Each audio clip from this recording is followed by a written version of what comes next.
হাসপাতালের operation theatre, সেই operation থিয়েটারে কি লুকিয়ে রাখা? রাশি রাশি টাকা, গয়না। ক্যানিংয়ের জীবনতলার ঘটনা এটি। বিজেপির অভিযোগ, শওকত মোল্লা ঘনিষ্ঠ তৃণমূল নেতা হোসেন গাজী এই সমস্ত বেআইনি সম্পত্তি হাসপাতালে লুকিয়ে রাখে। জীবনতলা থানার পুলিশ এসে টাকা গয়না উদ্ধার করে। আমার সহকর্মী দেবব্রত এই মুহূর্তে আমার সঙ্গে টেলিফোনে রয়েছে। দেবব্রত, যে অভিযোগ দিনের পর দিন উঠেছে, শুধুমাত্র তাই নয়, তৃণমূল কংগ্রেসের বেশ কয়েকজন কর্মী সমর্থকরা তারাও এখন এই গাওনা গাইছে যে এই ধরনের ঘটনা আগেও ঘটতো, কিন্তু চাপে পড়ে তারা নাকি কিছু বলতে পারতেন না, পুলিশও নাকি চাপে পড়ে কিছু করতে পারতো না। এই ঘটনা কি তেমনই একটা উদাহরণ, নাকি এক্ষেত্রে কিছু ব্যতিক্রম রয়েছে?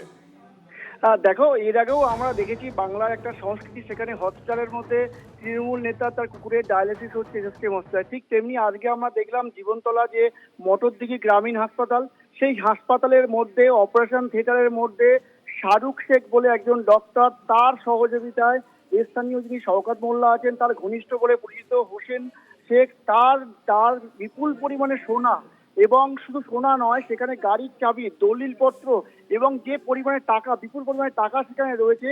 এবং স্থানীয় বিজেপি নেতৃত্বের দাবি, তারা দীর্ঘদিন ধরে জীবনতলা অঞ্চলে তারা লুট চালায় মানুষের উপরে, এবং সেখান থেকে লুট করে এই সোনার গয়না, যেখান থেকে এই টাকা আসুক, যেভাবেই আসুক, হাসপাতালের ওটির ভেতরে টাকা। মানে এর আগে দেখা গিয়েছিল কারোর খাটের নিচে টাকা, দেওয়াল, সেখানে দেওয়ালের ভেতরে টাকা, হাসপাতালের ওটিতেও টাকা। এবং সেটা তো মানে দিনের পর দিন একটা নেক্সাসের মাধ্যমে এই প্রসেসটা ক্যারি ফরওয়ার্ড করতে হয়। অনেকের সাহায্য এবং অনেকের এক্ষেত্রে সহানুভূতি দরকার। তাদেরকে কি চিহ্নিত করা গিয়েছে এই ঘটনায়? হ্যাঁ, একদমই তাই। এটা একদম অভিনব একটা জিনিস আমরা দেখলাম, যে ওটি রুমে যেখানে রুগীর থাকা উচিত, কিন্তু সেখানে দেখলাম একটা সুটকেস, এবং সুটকেসের মধ্যে অসংখ্য সোনা, গয়না, দলিল, গাড়ির চাবি। কিন্তু এই মুহূর্তে দু তিনজনের নাম এখানে উঠে আসছে।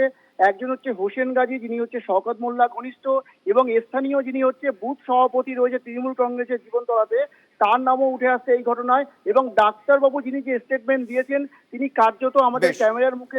ধন্যবাদ দেবব্রত। যে প্রশ্ন, এই পরিস্থিতি বা এই ছবি তুললো, আমাদের দৃঢ় বিশ্বাস যে নতুন সরকার ক্ষমতা আসার পর এই ধরনের বিষয়গুলো তারা আলাদা করে ইন্ডিকেট করবেন, যাতে এই সিন্ডিকেট রাজ বন্ধ হয়। ধন্যবাদ।